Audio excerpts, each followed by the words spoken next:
Hello and welcome to the Football Heritage Podcast. I'm your host, Rory Bryce, and I'm joined on the show once again by Scott Coyne. Scott, how you doing? It's good to have you back on the show today.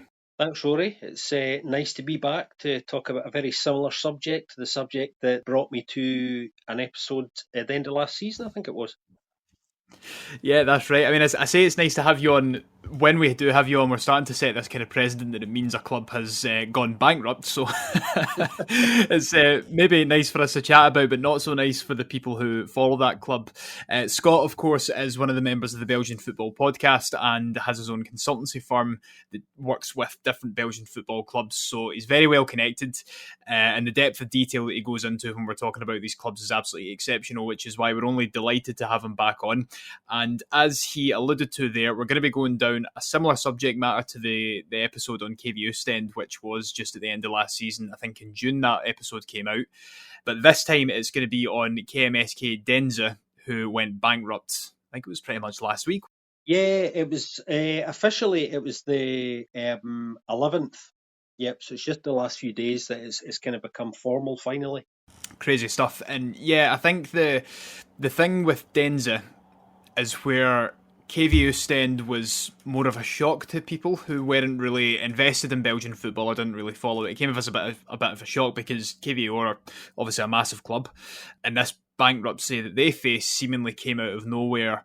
Whereas in the case of Deinze, the last few months have really just been a farce, and really kind of, I think, brings a lot of the issues back to the fore from what we mentioned in the KVO episode as regards to the Belgian FA and regulation, doesn't it?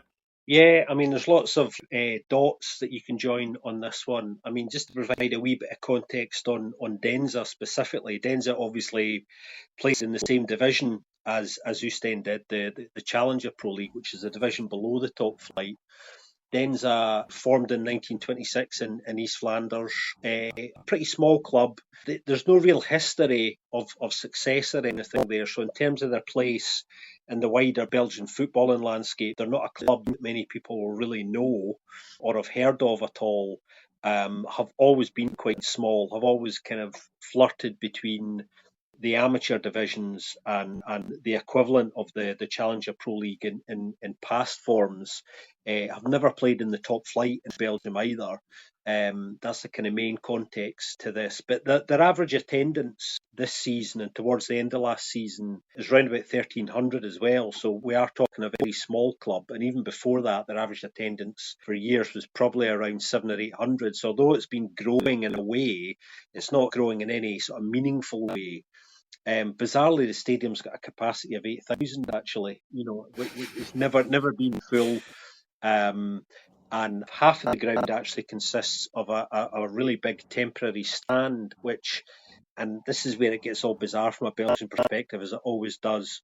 That stand, they've never been able to use that because they've been in a long-term dispute with the company who they hired the stand from, who are one of the creditors. So I see. yeah, I mean, you couldn't make this up, but yeah, Deinze are very small club. I hesitate to use the word insignificant, but I don't think it would be unfair to describe that's their general place in Belgian football culture. I think that's again, yeah. You maybe a wee bit hesitant to use it, but I think that's probably fair, and it's certainly the impression that I got when I'd done some research on them is that they've never really had any success, bar kind of working their way up the leagues to the Challenger Pro. A very small local club, not a huge amount of fans. The regular sort of issues that would arise with any other club of similar sizes, but within the wider landscape of Belgian football, they are kind of just another name in many ways. But obviously, on the other hand, you've got people who follow them and have followed them for a very long time, and that's ultimately why they're featuring on this podcast. But yeah, I think I agree with that. Is that within the sort of wider landscape of Belgian football, they're obviously not a big name, and that's fine. Like that's okay. But the reason that they've come to prominence recently is the issues surrounding their creditors, the company that then bought them over, and then playing into this again bigger issue of regulation within Belgium. Was just, it was crazy stuff, absolutely nuts. But, similar to KVO, I'll ask you first of all, has this something that's been threatening to rear its head for quite some time now, or was it quite sudden? It's been there for a while amongst those who've been watching things closely. I mean, just a wee bit more context, I suppose, is kind of important here. So, I mean, this bankruptcy makes Deinze the fifth club in 5 years in Belgium. So we had Roeselare in 2020, Lokeren in 2020 as well, both going bankrupt. Lokeren immediately reformed and merged to become Lokeren Temps, now mostly known as Temps. I won't, they've kind of dropped the Lokeren bit. Long story, I won't go into here. We had Mouscron in 2022, Oostend obviously at the end of last season in 2024, and now Deinze. There is a sixth club I probably should mention who, although technically they haven't gone bankrupt, they have essentially disappeared in this time frame as well over the last year or so. And that's a club called Eindhoven Aalst. And they're worth mentioning just because they do have a history.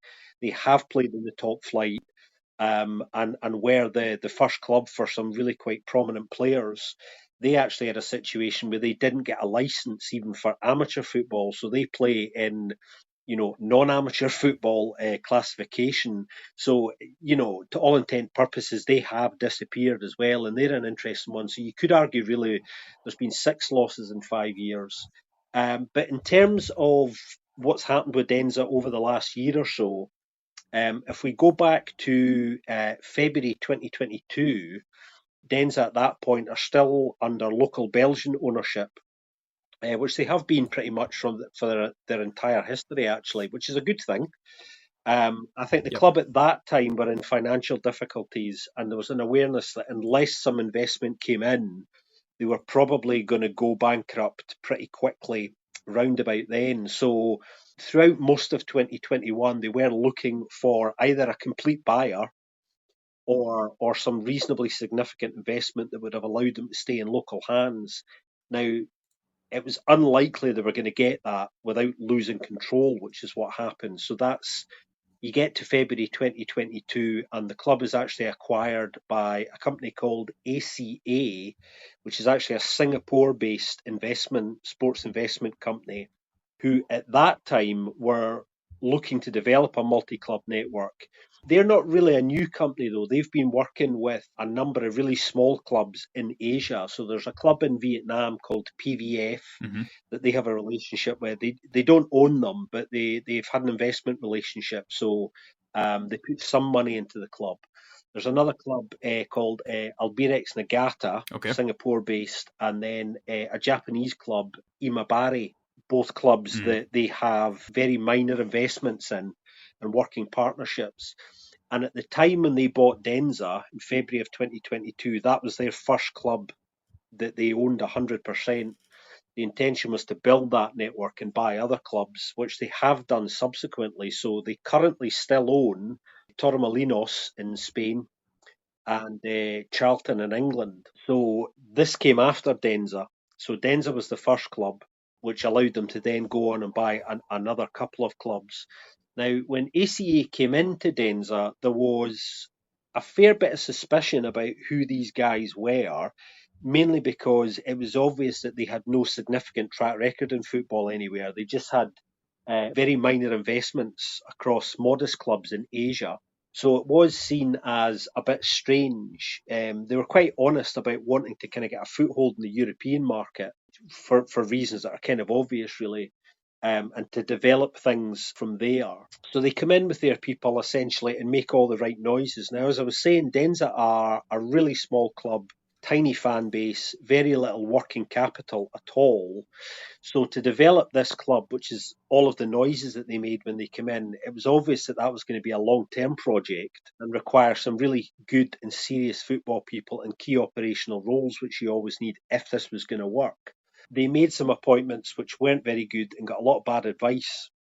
Got a long story short. The key people inside the club, actually, the CEO at ACA, somebody called Akihisa Lizuku, who Japanese, no real background in running football clubs at an operational level as well. So he's learning on the job, taking advice from kind of people around him, other people that they'd kind of consulted. I think they didn't get a lot of great advice, to be honest. Otherwise, they certainly wouldn't have gone down some of the roads that they did go down. The other key figure here is somebody called Adrian Asparaga, who is Spanish. He comes in as sporting director. He was appointed by AC as the sporting director. Now, Adrian has spent most of his career working as a scout. So for a number of years, he was at Bordeaux, Leicester, Real Betis, Tottenham, and Malaga as a scout. In fact, I think he was Manuel Pellegrini's head scout when he was at Malaga. So they appoint somebody as sporting director, Adrian Esparaga, who's never been a sporting director before. And it's probably worth just highlighting that although there are a lot of crossovers between being a scout and an analyst and being a sporting director, they're absolutely not the same. So they are quite distinct as well, despite the commonalities. So coming into a club that has no real infrastructure in place. There was no sports science department to speak of, no modern training facilities, to be blunt. None of the things you would expect on even a basic level. They're building completely from scratch. They're out there at press conferences talking about building a new stadium, lots of great sounding promises, lots of nice artists' drawings, but there's nothing particularly credible about any of it. So you've got some dodgy appointments, people who don't really know what they're doing, and then they start to spend money, of course. They start to spend big money. So Adrian Esperaga is interesting because there's no sports science infrastructure at the club. Adrian then starts to do wild things like paying for sports physios to come over from Spain that he'd worked with at Betis and Malaga to work with these players. So they're paying, physios and masseuses fees and flights and all of these things on an ad hoc basis when a whole sports science department doesn't exist. It's just madness. And then they run up a wage bill, which is way beyond their means as well. I mean, the wage bill, as of a couple of weeks ago, when all of this came to a head, was around 6 million. That's the wage bill alone, from what I understand. Now, for a club that they've got no working capital beyond the bank balance of the investors at all. That's completely non-sustainable.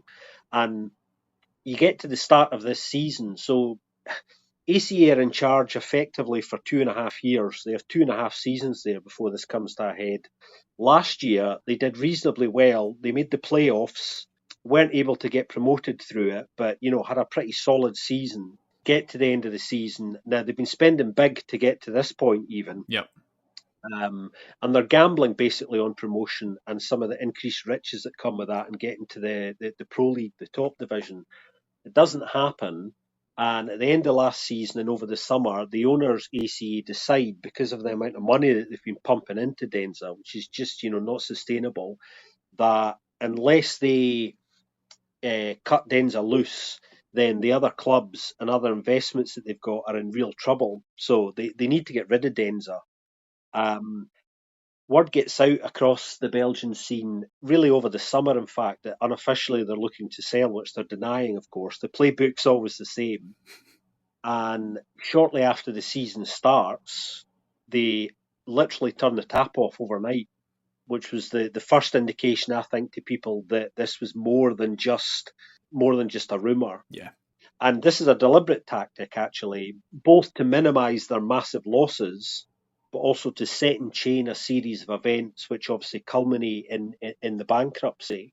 Nobody was interested in acquiring Deinze. Nobody really came in and seriously had a look at them for reasons that, are kind of self-explanatory, I think. There's too much debt there. The club is too small to effectively build anything meaningful without a massive injection of money, and nobody's going to do that. You're not buying a history and a culture or anything that allows you to grow anything. They're just not attractive, unfortunately, for anybody. So it looks like bankruptcy is going to happen. And then we get to this point in October of last year where everyone's expecting bankruptcy, and all of a sudden, out of the blue, this company called AED Invest appears, and Deinze go, lo and behold, we've found somebody who wants to buy the club. Deinze is saved. So over the course of a 6-week period, the club goes from, almost certain bankruptcy to being saved. And then within 6 weeks of being saved by AED Invest, the bankruptcy does come. Now, AED Invest are run by somebody called Dudu Cisse. Now, Dudu Cisse, no track record in operational management in football anywhere. He was actually an investment fund manager for some quite high-profile French players. Okay. He's basically managed the finances for some of the elite players in the French national side. He's essentially a financial consultant, for want of a better description. He's not an operations person, never ran a club. AED Invest were really set up as a means to try and set up a multi-club ownership network. They were quite honest about that. But they were never serious and were quite murky in their own right as well. Lots of people started to do a lot of digging very quickly, as they should, and discovered that there was, nothing credible in any of this. We have this really weird thing in Belgium where effectively anybody can buy a club. Dudu Cisse comes in and buys Deinze from ACA for €1, basically. Okay. He goes to the Belgian Licensing Commission. They sign off this deal. The Licensing Commission meeting happens. And in Belgium, you're legally allowed to submit something called a letter of promise. And I talked about these a little bit on the East End episode, which is worth going and listening to as well, as a back-to-back. And with a letter of promise, what you can do is say to the Licensing Commission, we promise we have the funds to bankroll this club, but we're not going to say any more about it other than that. We don't have to prove we do. We don't actually have to do it. Here's a letter of promise. And that's enough basically to get sign off on the deal. It's crazy. And that's, exactly the same things happened here again. They signed a letter of promise basically indicating they were prepared to put 11 million into Deinze. Now, if you'd done any digging into AED Invest, which me and lots of other people did, you would have been able to work out on day one that AED Invest had £12,000 in their bank account last time anyone checked. So the Licensing Commission will know this. I know some quite interesting individuals who spoke to the Licensing Commission when the deal went through and said to somebody called Niels van Est, who is the kind of convener of the Belgian Licensing Commission, I'd love to have seen the paperwork that these guys submitted, to which Niels van Est said, it's pretty amateur stuff. My contact who used to run a club in the same division did say, well, why are you allowing this? To which he was told the alternative is bankruptcy. And he's like, well, it's bankruptcy, isn't it? You know what I mean? Why would you let this farce go on? Because here's the thing as well, actually, that people are wondering. If you let this roll on, people have bills to pay. You know what I mean? There are employees inside clubs. People have families. Bankruptcies are awful, but people need certainty. So to let this drama roll on because somebody isn't prepared to take responsibility is absolutely crazy. And effectively, that's what happened. They allow it to roll on. The debts mount. The players go on strike, by the way. So we get to August of this season. The season starts. We get to September. The tap's turned off. The bills start to mount. The players were not paid for 3 months. August, September, and October, and they eventually go on strike. And the last 3 weeks, just over the last month or so, Deinze were playing with their development side, their under-21 side. Now, this is the development squad. These young guys, don't get paid, incidentally. That's the situation in Belgium. So they don't have a professional contract yet, so they can't be paid.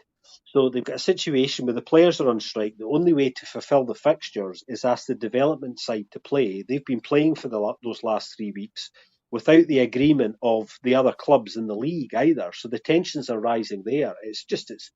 It's crazy stuff. And inevitably the bankruptcy does come, which is largely forced, by the way, by the administrators who are already appointed by that stage. Mental. And, this basically took place over the space of 18 months, everything that you've just described there. Yeah. And I think for me, because obviously we were speaking about this in the run-up to it, and when this new group came in and it was clear that they were basically there as some kind of interim benefactor or stewardship to basically, so they could say to the FA, we've found someone. That's all they were there for. They didn't have any plan. They didn't have any money. They weren't going to save the club. They were literally just there as a stay of execution. And it's like you said there, why bother when the inevitable's going to be happening anyway? Because you're still going to rack up bills. it's a huge risk to do that in the hope that someone will come in last minute, when it's unlikely they will, because you've already been through this and no one came in, because unfortunately you're just not an attractive club. There's just so much flying in the face of Deinze that it was, in my opinion, it was completely pointless that they even submitted that paperwork to try and save them. And, you know, just, it's one, the fact that the FA allowed it, and again, we were over this in the KV Ostend episode, and as Scott said, please do go and listen to that, because it's very good for context, and is a good precursor to this episode as well.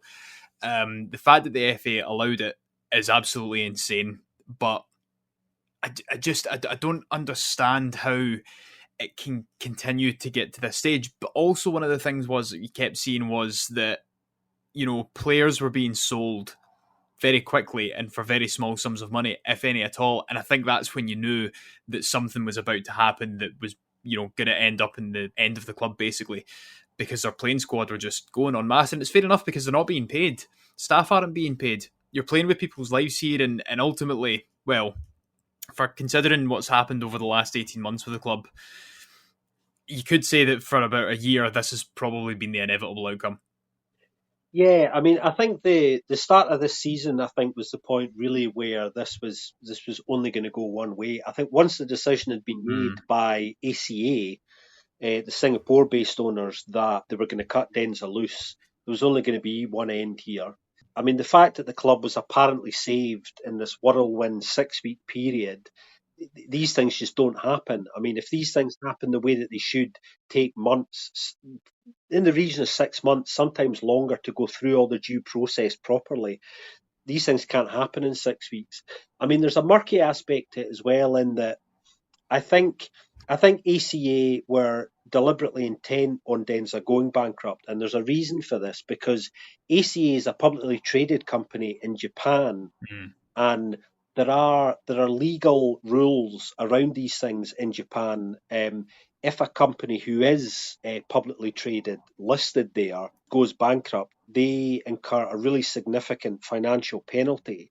So from ACA's point of view, they had to find a seller who would take the club off their hands, so that when the bankruptcy came, it didn't fall on them.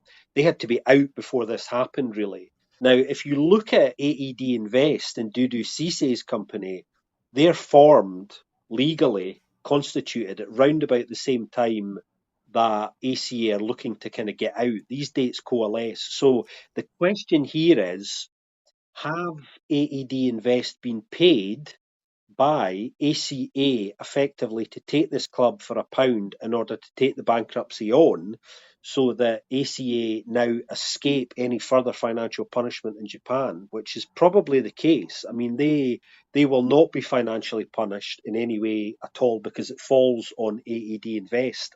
And when the bankruptcy happened last week, AED Invest released a statement blaming everybody but them, of course. So it was the fault of the administrator for being obstructive. Nobody believes that. It's ludicrous. It's not in their interest to do that. They also used the phrase discriminatory behaviour as well, without specifying what that was about. It's not about anything, of course. It's always somebody else's fault. But it does look like AD Invest effectively with the patsies for Deinze, and that this was probably part of the long-term arrangement. The murky thing about AED Invest, though, is they are still looking to acquire clubs. They've been talking to an Italian club in Serie C as well. I mean, I have my doubts as to whether they'll ever be able to actually kind of get their hands on anybody in a serious way, because obviously there's this chain now again with them that, you know, it's going to be difficult for them to escape. But they still do have these wild aspirations of building their own network, which isn't credible. But all of this comes back to questions that the Ostend situation threw up about what do the Belgian FA have to do now, and it's about tightening up the rules. There was a lot of noises, a lot of positive noises came out in the aftermath of Ostend going bankrupt around, okay, we're going to tighten things up. In an ideal world, the Licensing Commission would request a bank guarantee so that you could prove that funds were real, and that you would appoint independent auditors via the Pro League to assess somebody's accounts. Now, these are things that should be happening and were kind of talked about on a surface level in the aftermath of Ostend, which wasn't that long ago, of course. But Lauren Paris, who is the current chief executive of the Pro League, was talking about this a few days ago, and he said, yep, these things would be great, but the rules don't allow it. Now, he's not wrong. At the moment, the rules do not allow a bank guarantee or independent auditors to be appointed. So you change the rules. Lauren Paris, as chief executive of the Pro League, has to take a lead here. It doesn't look like he wants to at the moment, which is incredibly frustrating. So it's up to other people like me, Ben and Joris, to keep asking annoying questions via the Belgian Football Podcast about these things. Well, that's the thing, though, is that he is the person that has the authority to change the rules on this. So why doesn't he? Yeah, I mean, there's some really well, I say simple things. There's simple mechanisms, but legally, how you change this legally would take time, and he's not wrong about that. But it's about the will to do it and kind of taking people with you. I mean, if you change this, then clubs become safer for a whole number of reasons. They become much less vulnerable to some of the many snakes that are out there, looking to acquire clubs and exploit them, because we know that the situation and opportunity to do this in Belgium is much easier than countries like, for example, the Netherlands next door have what would be called a kind of closed system. So in Belgium, anybody can effectively acquire a club without proof of funds, as I was saying, which is ludicrous. That just shouldn't be able to happen. In the Netherlands, the system's closed, and what that means is not only is the licensing much stricter in terms of what you have to prove, in terms of your working capital, there is no relegation from the Dutch second tier, and no promotion from the amateur divisions unless the club can prove that they have a long-term financial plan that is sustainable and that they have a bank guarantee that proves that there is a flow of money there that is also clean. So these things need to change in Belgium as well. So there is a question about, should Belgium move to more of a closed system, which is kind of a separate question, because I think there's a lot of merit in the promotion and relegation principle anyway.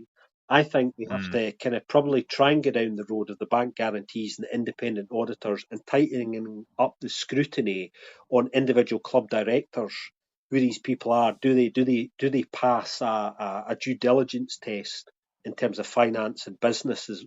Those things have to happen first, I think, because that closes the loophole that attracts people who shouldn't be coming into these clubs and trying to exploit these situations for their own ends. And you look at another club in this division, the Challenger Pro League. Let's take Lierse. Again, quite a small club, but a club who do have a real history and heritage. They've won the Belgian title. They've played in the top flight. They've played in European football, all within recent memory as well. Now quite a well-run club, by the way, locally owned and run, live within their means, very sustainable club. Their entire operating budget is around €5 million. Now, they spend probably a little bit less than half of that on their wages, so it's round about that safe margin of 40-45%, which shouldn't really ever be going above. But they're a rare example of a club that choose to live within their means. Their chairman, Luc Van Tilo, was quite an interesting guy. He was talking this week about how he gets random calls from investors, prospective investors, almost on a weekly basis. But inevitably, they're not asking the right questions because they want to acquire complete control of a club very quickly. They don't want to just inject some money into the club. So it's quite obvious quickly that they're not interested in the right things. So yeah, there's two things here. Does Belgium have to have a closed system in that licensing sense, which would allow clubs to plan long term on a sporting and a financial level? And does it have to really tighten up the basic licensing regulations, which it should do? And that process should have started post-Ostend, but there seems to be still very little will from the people who can and should be driving this, which is where fan power comes in, because that's going to be needed to hold these people's feet to the fire, because we know now for certain that the people in these positions are not putting the foot on the accelerator on this, which is maddening and frustrating. Yeah, no, I'd completely agree with you, and there's quite a lot within that as well, because as I said just before you started speaking there, these are the people who are in power and who have the ability and the authority and the means to make these changes, which is ultimately going to benefit Belgian football in the long term. But obviously you mentioned the club there who have kind of went down the fan ownership model. That's and it's weird because obviously on this podcast quite a lot we've spoken about fan ownership, but at this level of the game, fan ownership is a rarity, and it's very, very difficult to do it well. And I would say probably Exeter and maybe to an extent Motherwell are probably the two examples that you'd maybe want to follow for that.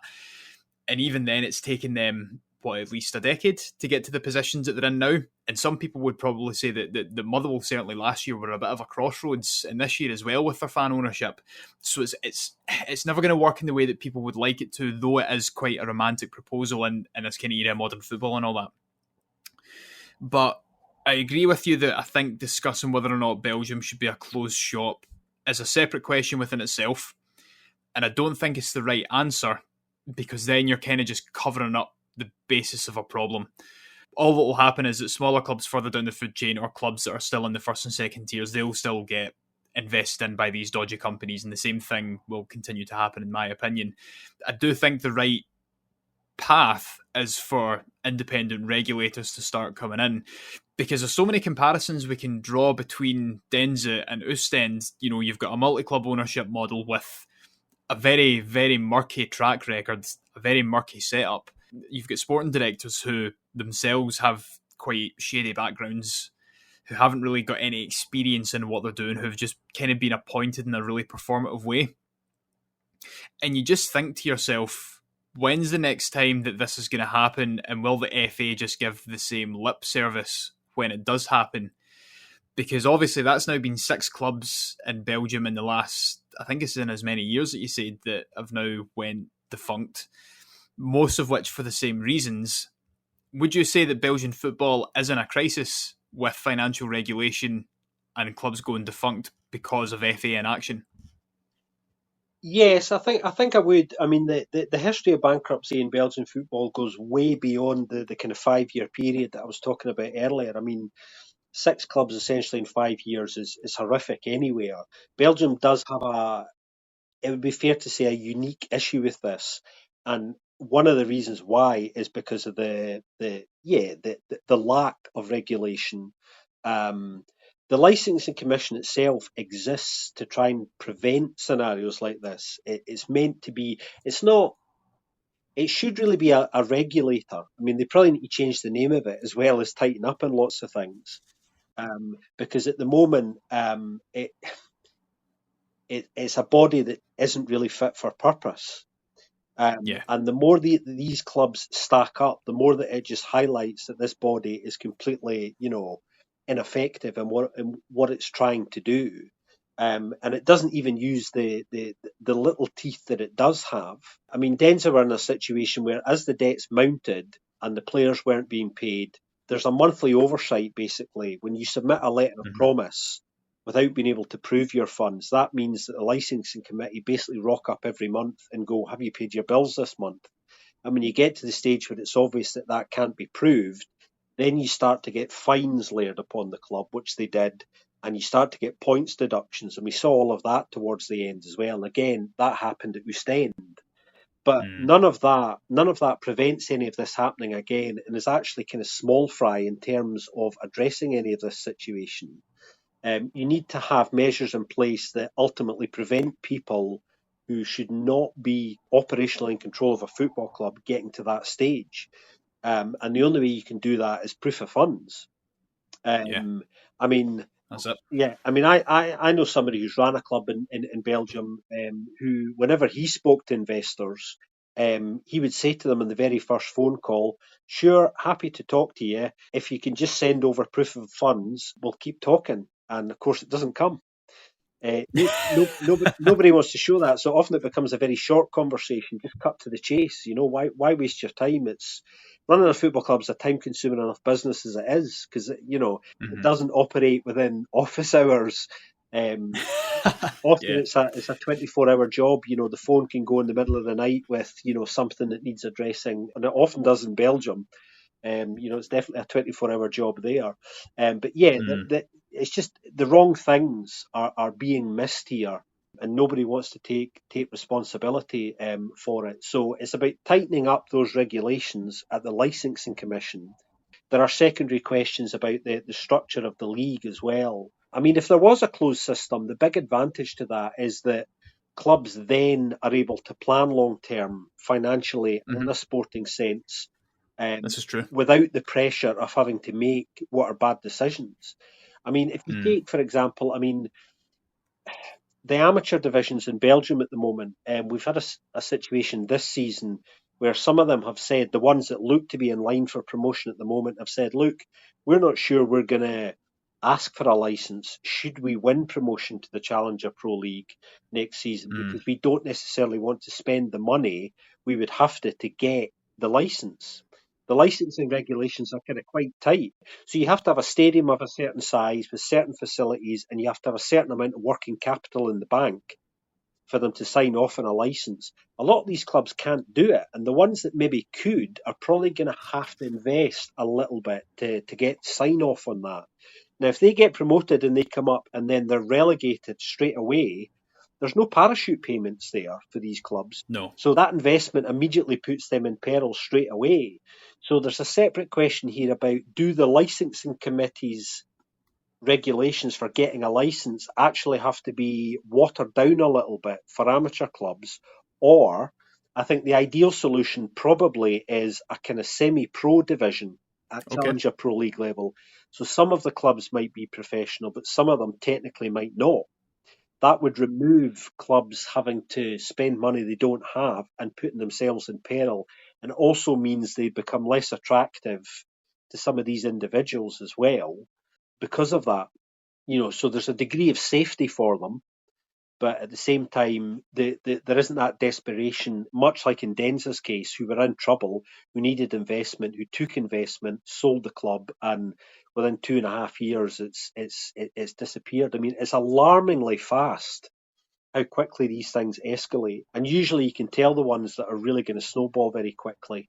And I think the interesting thing about Deinze was they did quite well last year, as I was saying, and I think people expected them to be there or thereabouts and put in a decent challenge again this year, but they decided at the end of last season that they were going to pull the plug, and then it becomes known to the world when they turn the tap off, and that was about accelerating the progress. They had no intention to pay these bills off or to deal with the debt at all, and it's been a very painful process for lots of people. There's a lot of people still very angry about it, and I know some of the board of directors at Deinze, some of the people there are actually considering filing a public complaint with the public prosecutor's office in Belgium about this, because they're convinced that there was a degree of collusion between, as I was saying, ACA and the AED to ensure that this was definitely going to be the end game, and that there was no sincere attempt on AED's part really to do the right thing by Deinze, obviously. So they very much the patsies in all of this. Yeah, no, you've made a lot of really good points there. I think for it to be an end game, it's a very long drawn out end game, and I think, as you said, that is obviously going to be painful for a lot of people, the fans included. But I think it's important that you raised the issue of if a club feels that they can't sustain themselves within the Challenger Pro or above, that it's important for them to say no. And yes, that might be disappointing for a lot of people, but ultimately what you need to then say to them is, what would you rather? The club goes up, stays there for 2 years, we do terribly, and then we don't exist within the next 2 seasons, or we stay at a level we're comfortable with that we can financially sustain ourselves at, and then we work towards that. And that, I suppose, that is the benefit of a close shot, because, as you say, it does offer that degree of certainty and long-term planning. But again, it does kind of paper over those cracks of, well, is it just giving the FA a buy? Is it giving them a jail out of free card because they can just say, right, we'll make it a closed shop? And I suppose what's kind of been on my mind the most is that in the case of Deinze, obviously not as big as Ostend or as historic as Ostend even, and they themselves weren't the most historic club within Belgium, but obviously Ostend then went through a merger, I say in air quotes, with another club, and they have now come back. I believe they're quite far down the divisions, but their intention is to get back to the position that they were at. Now, Deinze, as you said, have a very small fan base. They're a very small club. Will they do that? Or it's one of those things, because it's do they have the means to do that? Is there any fan appetite for them to do that? Do they have someone closer to them that can support? or is this the actual end of them? Because it becomes a lot more difficult when you don't have the fans on side, and considering what they've just went through, I don't think you can blame the fans for not wanting them to come back. I think it's much less likely there'll be any kind of merger in Deinze's case, principally because of the size of the club. And the fan base were never particularly active during this process. A lot of it was quite sort of passive acceptance, I think. Okay. Ostend had a bigger fan base, bigger club, obviously. Were pretty engaged with that process as it was ongoing, and very vocal about that in raising the profile of what was happening. None of these factors have been in play at Deinze, so I would be surprised if there was any merger there. They're not attractive from that point of view either. The one thing that might be interesting is obviously they have a matriculation number with the Belgian FA, That's right. which can be acquired in theory by anybody. That can be bought by anybody. The only issue with that is that in buying that matriculation number, you then become liable for any of that debt. Now, from a legal perspective, none of the creditors are going to see their money at all. But that also tells me that nobody's going to buy that matriculation number. So I think it's unlikely that Deinze can or would be able to merge with anybody. There's certainly been no discussion around that. There's nothing active going on at a fan level either, which is what tells me there's not going to be any movement there. I mean, obviously it's had a knock-on effect for the Challenger Pro League this season.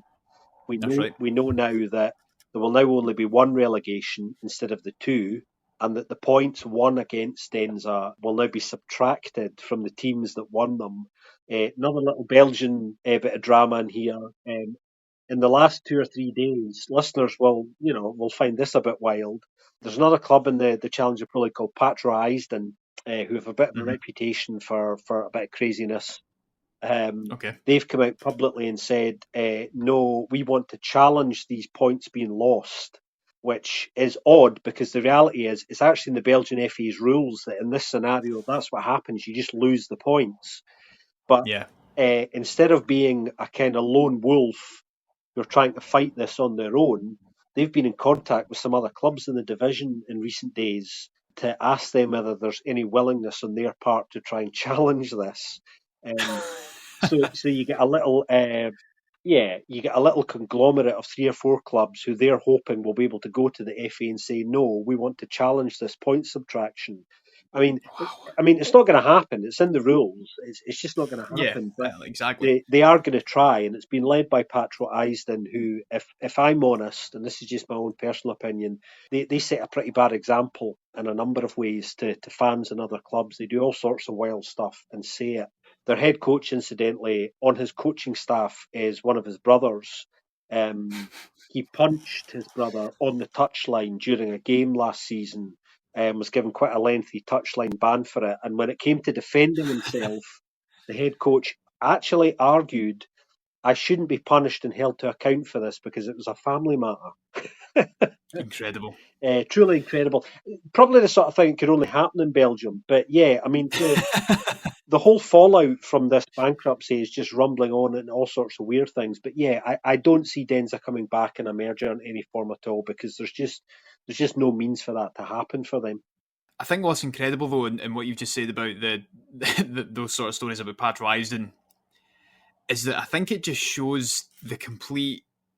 Maybe the Stain's a bit extreme, but the clubs in Belgium have absolutely no respect for the FA, that they're willing to just go and do this, even though it's in the rule books. And again, this is something we spoke about in Ostend, and I don't think you mentioned it in that episode, but since we've been speaking, you mentioned that when the time came for clubs to submit their paperwork to prove that they could, be financially sustainable or whatever, there was one club that just submitted a blank sheet of paper, and this went unchallenged for ages. And I think, this is the wider issue is that clubs and by extension fans are actually suffering.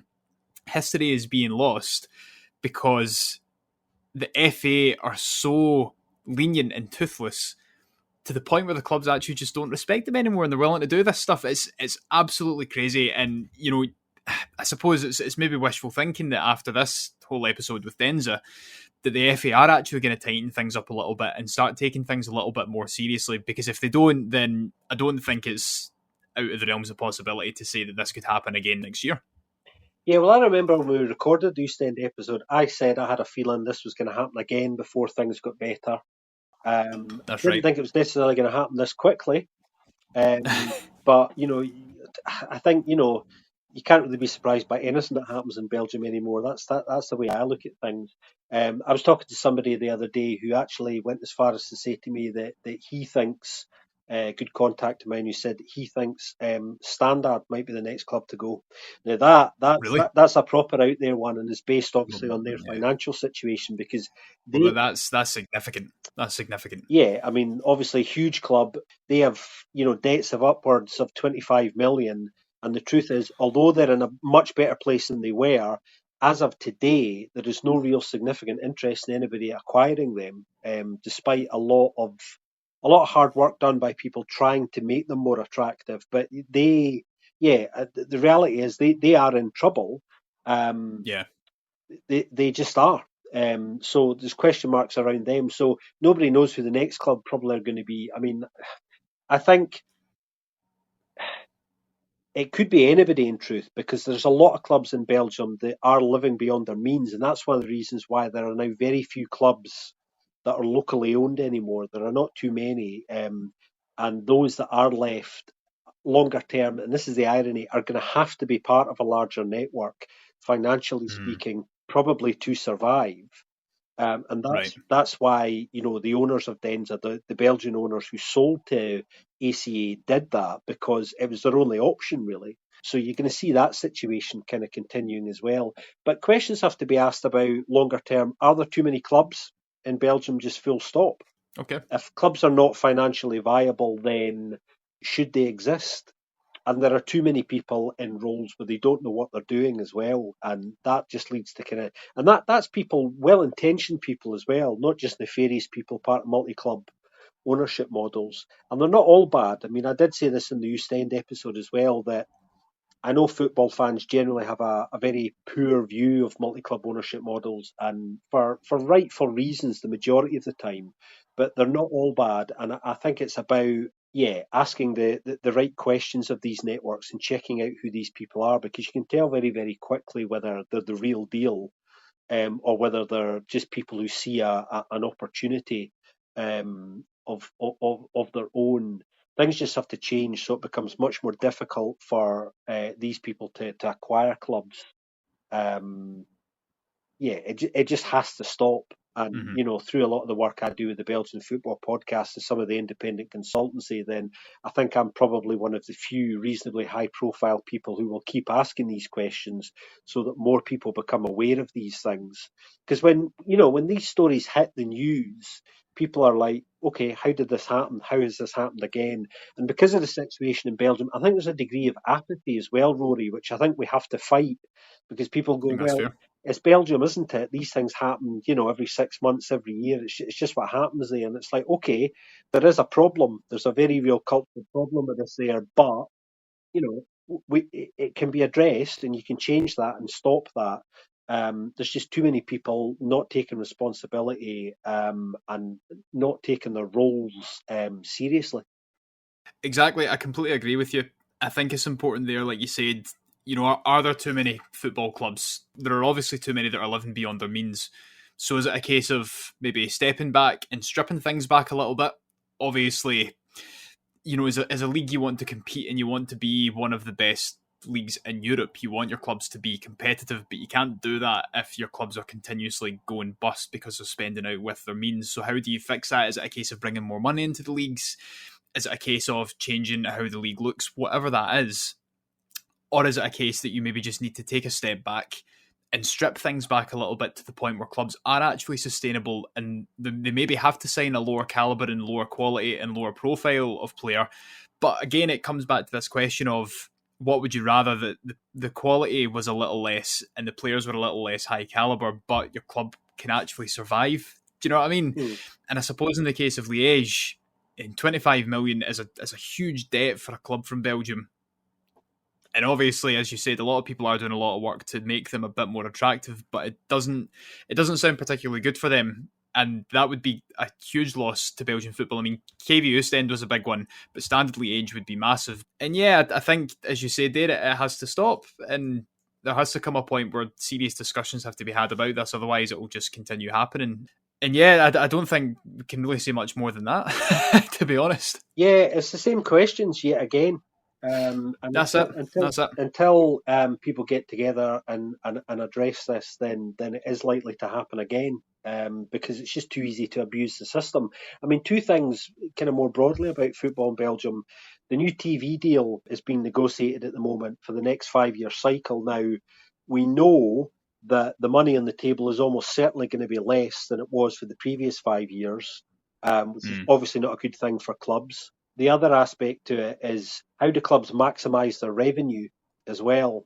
You know, some clubs are in favour of selling their own rights to try and do that, mainly the bigger clubs, obviously, which is one solution to that. But yeah, you have a situation, and it's a perfect storm and not a good one, where revenues generally are going down, and clubs have to find inventive ways of making as much money as possible to meet their operating costs, which is absolutely, not good. So it's, yeah, there are questions about the health of the whole ecosystem in Belgium at the moment. It's kind of ironic because they have one of the best academy systems. It's a brilliant place for young players to develop. It still is, despite the cut in the number of coaches. The Belgian FA have got a lot of challenges at the moment as well. They've been slashing their budgets massively. Because they're in a lot of debt themselves. They spent a lot of money when Roberto Martinez was in post, really developing the footballing infrastructure around the national team and at the youth level with a number of coaches as well. So they're still trying to effectively downsize while meet the same standards if possible. So they've got a lot of long-term challenges there that are kind of separate to the ones being run inside kind of club academies. But the financial pressures haven't gone away. And what we're going to see is clubs at all levels in Belgium looking to maximise transfer revenue and reinvest that back, not into on the pitch, which is what fans would like to see, but into meeting their basic operational costs. This summer, before the season started, we saw record transfer sales in Belgium, but very, very modest reinvestment of those record fees into replacement transfers. It all went back into operational costs, and that's going to continue. So you're going to see clubs trying to squeeze as much as they can out of transfers because they know that a lot of that's going to get swallowed up by operational costs. It's only the larger clubs who have the proper infrastructure that are going to really be able to probably reinvest anything in any meaningful way on the pitch. So it's a very tricky and delicate situation, I think. Certainly is. And I think, again, I suppose this is probably the best point to finish off on, is that it comes back to this question of apathy. So obviously, as we said at the end of the Ostend episode, was that there's this perceived merger culture in Belgium, and on the face of it, that can be like quite interesting to a lot of people. It's like, oh well, why does this happen? It's like, well, the reason that it happens is that there's actually quite a very unhealthy culture beneath it, where clubs go bust because they're spending out with their means or because they have a shady company who's invested in them, and then they effectively merge with an amateur team to stay alive, and thus erase the identity or heritage of that amateur team just so that they can then work their way back up, which is incredibly unhealthy. And in the episode that we had on Aig Larnaca and the episode from last year that we had on Apop Kiniras, it's kind of similar in Cyprus as well, where fans are almost apathetic to a lot of these things that happen, where their clubs will merge after a year, go bust very quickly, and then reform under another name. And yeah, I mean, the thing is, though, you can understand why there's an apathy, because why are you going to invest in your club and back them to the hill when you don't know if they're going to be there in the same identity or under the same name anymore? It's just, it's incredibly unhealthy, and it leads to these kind of, as you said, it's unique, and there are kind of intricacies and nuances to it in different leagues across Europe. But at the end of the day, it's ultimately unsustainable. And I think in some countries and in some cases, if football wants to be taken seriously, then there needs to be serious regulatory change. And you can only hope that that's going to come quite soon. Obviously, discussions are ongoing in the UK. Maybe in Belgium something will happen after Deinze went under. It sounds like it's doubtful, but you never know. obviously these things take a lot of time, but you can only hope that it's going to happen relatively soon. If you want to get the inside scoop of everything that's happening within Belgian football, please go and follow the Belgian Football Podcast. We'll include links to all of their shows in this episode's show notes, and links to their accounts on X and BlueSky and wherever else as well. Just on that note, if there's anything that you want us to cover, then please do get in touch. You can reach out to us on X or BlueSky, that's @_footyheritage or footballheritage.bsky.social, or you can email us at hello@footballheritage.co.uk. We're more than happy to speak with anyone. If it's something that you don't know would fit in the show, have a chat with us and we'll see if it's something that we can get you on to discuss. This will be our last regular episode of the year. We have one more episode to go out next week, which we'll announce very shortly, which is just a way to wrap up what has been an absolutely mental year for us. So please tune into that so that we can all talk about our plans for next year, and just have a little bit of a look back on 2024 as a season for all of our clubs. But for now, it's a goodbye from me as well. We'll see you all again next week. Goodbye.